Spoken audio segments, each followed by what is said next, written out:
Most welcome all. Today we are discussing fats and oil. Now start. The difference between fats and oils. First, fat are a solid or semi-solid at room temperature. Now the example: vegetable oil, canola oil, and olive oil. But oils are liquid at room temperatures. For example, lard and butter, charbi or makhan. Second difference: fat contains large amount of saturated fatty acid. Saturated fatty acid means single bonded fatty acids. For example, stearic acid and palmitic acid. But oils are contains large amount of unsaturated fatty acid. Now example is a oleic acid. Third, fat melt at high temperature because they are a solid or semi-solid. But oils melt at room low temperature because already they are a liquid. Now fourth point, fat do not contain double bonds. Now this is a reason for the saturated fatty acid. जो भी double bonded compounds होते हैं वह आपके unsaturated कहलाते हैं और जिसमें डबल बॉन्ड्स नहीं पाया जाता वह आपके सेचुरेटेड कहलाते हैं. Now oil have a double bonds. Fifth difference, fat are more stable but oils are less stable. Okay, now the definition of fats and oils. After then we are discussing fats and oil are composed of molecules known as triglycerides. ये ऐसे molecules मिलकर बने होते हैं जिसे हम triglycerides कहते हैं, जो मिलकर बना होता है आपके ester compounds and 3 fatty acid से, जो लिंक होता है ग्लिसरॉल से. नाउ फैट और oils are called the triglyceride because they are ester composed of 3 fatty acid unit joints with glycerols. This is called the trihydroxy alcohol. Okay, now the structure of trihydroxy alcohols means glycerol. Trihydroxy alcohol जो आप देखेंगे alcohol OH molecules के 3 group मिलकर के glycerol बनाते हैं. साथ ही साथ हमारे पास में है 3 fatty acids. Now first, second and third. जब यह कंबाइन होकर के इन the presence of catalyst it will be create a triglyceride. Triglycerides and release the water, release the 3 molecules of water. Now this is a common reactions of triglyceride. Now reactions of fats and oil start. The hydrolysis reactions, it's also called the saponifications reaction. Hydrolysis of fat and oils in the presence of base make a soap and it is known as a saponifications. जब fats and oils किसी base की presence में, जैसे कि आपका NaOH sodium hydroxide की presence में जब यह रिएक्ट करता है तो यह बनाता है आपका soap. This reactions is also called the saponification reaction. Double bonds are present in unsaturated triglycerides can be hydrogenated to converted oils means liquid into migraine solid. Now the reactions of hydrolysis reactions. In this reactions fats and oils जो भी आपके triglycerides हैं इसको जब हम base की presence में react करवाते हैं तो यह ग्लिसरॉल और सोप में कन्वर्ट हो जाता है. This is called the sodium salt. Now next, hydrolysis can also be done by heating fat with water under the presence of sodium hydroxide. Now alkali hydrolysis of fats produce the salt of fatty acid called a soap and hence this reaction is known as saponification reaction. Common soap are mixture of sodium salt of C atoms and higher fatty acid. Now second, soap molecules have both lipophilic means lipid loving and hydrophilic means water loving groups. The lipophilic groups dissolves oil while hydrophilic portions dissolve water. Now the reaction of hydrolysis by water. Fat undergo hydrolysis in presence of water at 443 kelvins and 6 to 8 atmospheric pressure. Zinc oxide is used as a catalyst. Now the triglycerides react with water in the presence of zinc oxide. Now it will be convert in a glycerols and 3 fatty acids. यह आपके convert हो जाते हैं एक glycerol के molecules में और fatty acids के मॉलिक्यूल्स में. Now this is a hydrolysis reactions with water. Hydrogenation, what is a hydrogenolysis? This is a cleavage reactions. This is a cleavage reaction in which fat or oil molecules is treated with excess of hydrogens under the presence of copper chromium catalyst. Now, in these reactions, fats or oil get a split up into glycerol and higher aliphatic alcohol. Now the reactions of triesterins means ester के 3 molecules जब react करते हैं 6 molecules of hydrogens, it will be converted in a octadecyl alcohol. Now it release methyl alcohol.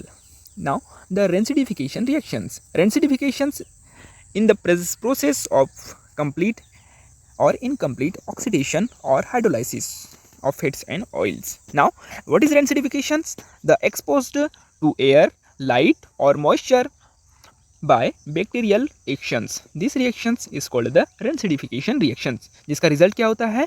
Unpleasant taste. जो भी हमारे fats and oils होते हैं या उससे बने हुए हमारे फूड प्रोडक्ट्स होते हैं उनके अंदर में रेंसिडिफिकेशन प्रोसेस होने के पश्चात आपका फूड्स का टेस्ट और उसका ऑर्डर चेंज हो जाता है. This is the rancidity. Now the rancidity reactions may be due to hydrolysis of ester bonds.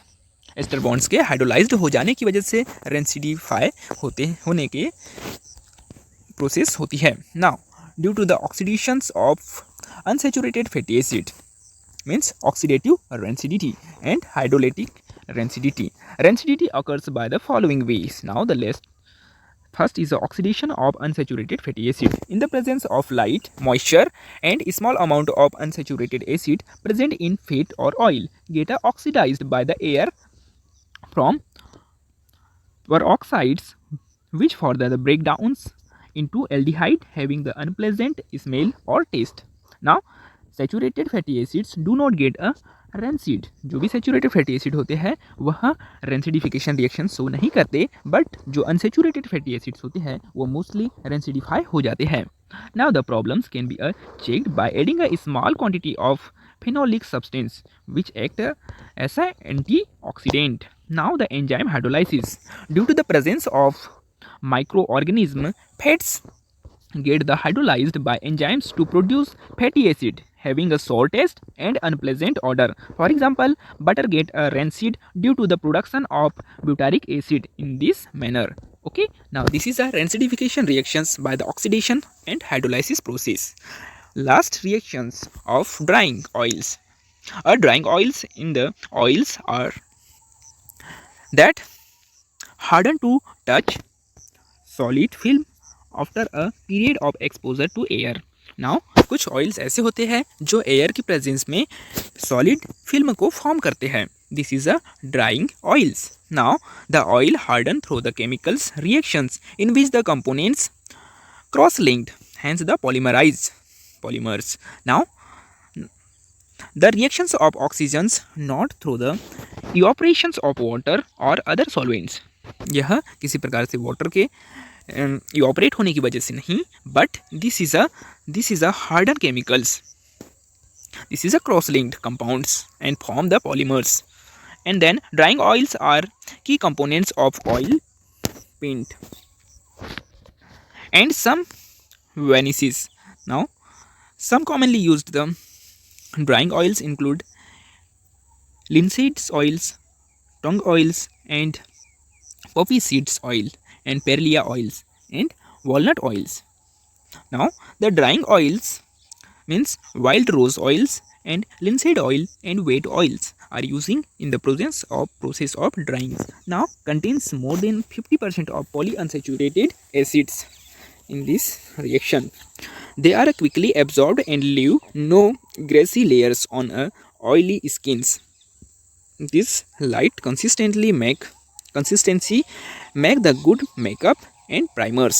Now different types के जो पेंट्स आप देखते हो मार्केट में वह एक इस तरह के ऑयल से ही मिलकर के बना होता है. Start the analysis of fats and oil. यह हम टेस्ट इसीलिए लगाते हैं ताकि हम फैट्स एंड ऑयल के सैंपल के अंदर में प्रेजेंस ऑफ प्योरिटी को आइडेंटिफाई कर सके एंड किस टाइप की कंपोजिशंस प्रेजेंट है उसे हम आइडेंटिफाई कर सकें. यह डिपेंड करता है हमारे फैट्स एंड ऑयल के अंदर में प्रेजेंट अनसेचुरेटेड डिग्री के ऊपर में, जो हम आइडेंटिफाई करते हैं एसिडिटी ऑन हाइड्रोलाइसिस के माध्यम से. Now it's depends on a molecular weights.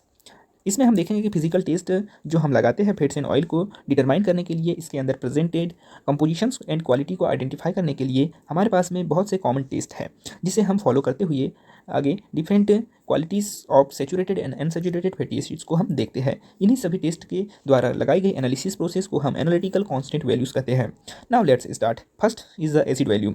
Acid value को ही हम कहते हैं एसिड नंबर, जिसमें हम एक्सप्रेस करते हैं milligrams the amount of potassium hydroxide necessary to neutralize the free fatty acid present in 1 gram of substance. 1 gram substance means आपके fats and oil को पूरी तरह से न्यूट्रलाइज करने के लिए कितने अमाउंट ऑफ KOH रिक्वायर्ड है, उससे हम आइडेंटिफाई करते हैं। जितना अमाउंट ऑफ KOH रिक्वायर्ड होता है 1 ग्राम सब्सटेंस को पूरी तरह से न्यूट्रलाइज करने के लिए, वही आपका एसिड वैल्यू कहलाता है। जिसमें हम देखेंगे प्रोसीजर।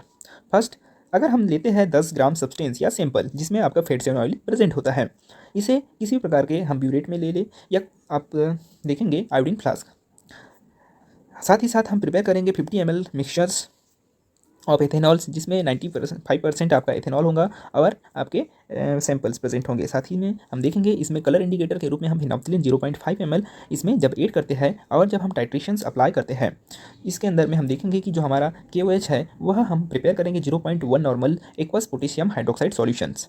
नाउ जो टाइट्रेशन के दौरान आपका पिंक इस कलर शो करेगा after 30 second, and then 30 second के बाद में जितना अमाउंट ऑफ KOH हमारे ब्यूरेट से टेस्ट को लगाने के दौरान यूज़ कर लिया गया, जब यह पिंक कलर शो होता है तब तक के, तो उसे हम नोट डाउन कर लेंगे और वही रीडिंग हम आइडेंटिफाई करेंगे और उसी रीडिंग के माध्यम से इस फॉर्मूले में, जिसे हम कहते हैं acid value formula, means constant value आपकी दी रहती है 5.61 इंटू 5.61, जिसमें हम देखेंगे volume of potassium hydroxide upon weight of the sample, जिसमें हम पुट करेंगे इन सभी वैल्यूज़ को और आगे जो आंसर आएगा वही आपका एसिड वैल्यू कहलाएगा किसी भी प्रकार के फैट्स एंड ऑयल का, जिसका उपयोग हम देखते हैं। Acid value is indicates the degree of rancidity of given fat. जो भी हमारे फैट दिया जाता है उसके अंदर में कितने अमाउंट ऑफ रेंसिडिफिकेशन प्रोसेस हो सकती है, उसे आइडेंटिफाई करने के लिए हम एसिड वैल्यू अप्लाई करते हैं। Now high acid value raising in rancidity oil.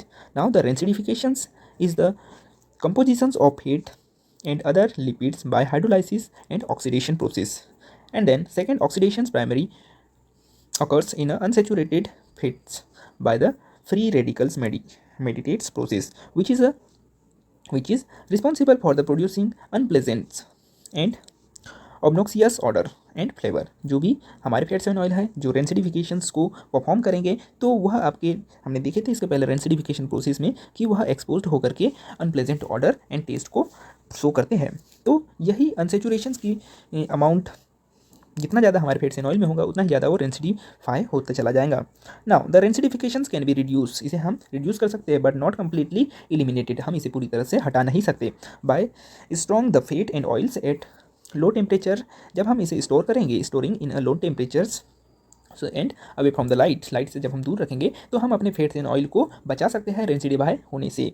Now यही प्रोसेस हम एसिड वैल्यू में अप्लाई करते हैं कि कितने amount of fats and oil है जिसके अंदर में प्रेजेंट अनसेचुरेटेड फैटी एसिड्स जो कि रेंसिडिफिकेशंस को परफॉर्म करते हैं। Now second value is called the saponification value. The saponification value is number of milligrams of potassium hydroxide required to complete saponify 1 gram of fats और ऑयल्स। 1 ग्राम जो sample है हमारे पास में उसे पूरी तरह से सपोनिफाई करने के लिए जितना milligrams of potassium hydroxide required होगा वह हमारा सपोनिफिकेशन वैल्यू कहलाएगा। जैसे कि हम जानते हैं कि प्रोसीजर आपका आगे, जिसमें हम देखेंगे कि 2 ग्राम्स ऑफ सब्सटेंस अगर हम लेते हैं in a iodine flask with reflex condensers, जिसमें हम ऐड करेंगे 25 ml 0.5 ethanoic potassium hydroxide ethanol से मिला हुआ KOH। जब यह सैंपल के साथ मिक्स किया जाता है and boil under the reflex on water bath for 30 minute तक के जब हम इसे हीट करेंगे, बॉयल करेंगे, तब क्या होगा, remove the condensers and then उसे हम रिमूव करने के बाद 1 ml ऑफ फिनोप्सिलिन जो कलर इंडिकेटर्स के रूप में यूज़ करते हैं for the identifications and titrate immediately with hydrochloric acid. This is a sample first A and note the reading A. Repeat the operations omitting to substance being examined and note the reading B, जहाँ पे हमारे पास में sample present नहीं होता उसे हम note down करेंगे और वह आपका रीडिंग बी कहलाएगा। Now let's calculate with the formula. Saponification values का कांस्टेंट वैल्यू अगर हम देखेंगे 28.05, this is a constant value and put the blank and sample A and sample B upon weight of the sample. Now weight of the substance and B is a HCl used for the blank titrations and HCl used for the titrations जिसमें sample present है। दोनों के amount को जब हम note down करते हैं तो हम चेक करेंगे कि यहाँ पे हमारे पास में कितने amount of saponify fats and oil present है। Now this is a saponification value. Significance: the saponification value is used primarily as the identifier aid to detect the adulterations with unsaponifiable matter. Now it is used to determine the extent of compounding. First, fats and oil added to improve the oiliness and lubricants. Now let's start the ester value. Ester value is the number of milligrams of potassium hydroxide required to react with ester molecules, means ester present in 1 gram of fats and oil. 1 ग्राम जो हमारे पास में sample रखा हुआ है उसे पूरी तरह से स्टरीफाई करने के लिए जितने मिलीग्राम्स ऑफ KOH रिक्वायर्ड होते हैं वह आपका कहलाता है ईस्टर वैल्यू। जैसे कि हम देखते हैं यह क्या है, difference between saponification value and acid value is called the Easter value. Saponification value में से जब हम एसिड वैल्यू को माइनस करते हैं तभी हमारा ईस्टर वैल्यू निकलता है।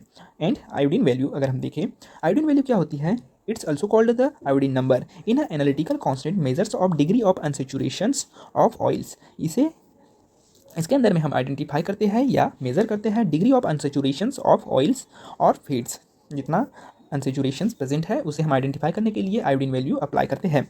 In this reactions amount of iodine, इसमें हम यूज़ करते हैं iodine in a grams that is taken up 100 gram of oils और फैट। जो हमारा 100 ग्राम ऑफ सैंपल है उसे पूरी तरह से अनसेचुरेटेड करने के लिए हम देखेंगे कितने अमाउंट ऑफ आयोडीन रिक्वायर्ड होता है।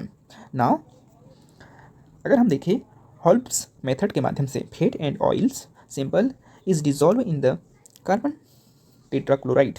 जब ये कार्बन टेट्राक्लोराइड CCl3 के साथ में CCl3 के साथ में जब हम इसे टाइट्रेट करते हैं CCl3 के साथ में with express of standard solution of ethanoic आयोडीन्स, जो इथेनोइक आयोडीन की प्रेजेंस में रिएक्ट करवाया जाता है इन the presence of mercury chloride.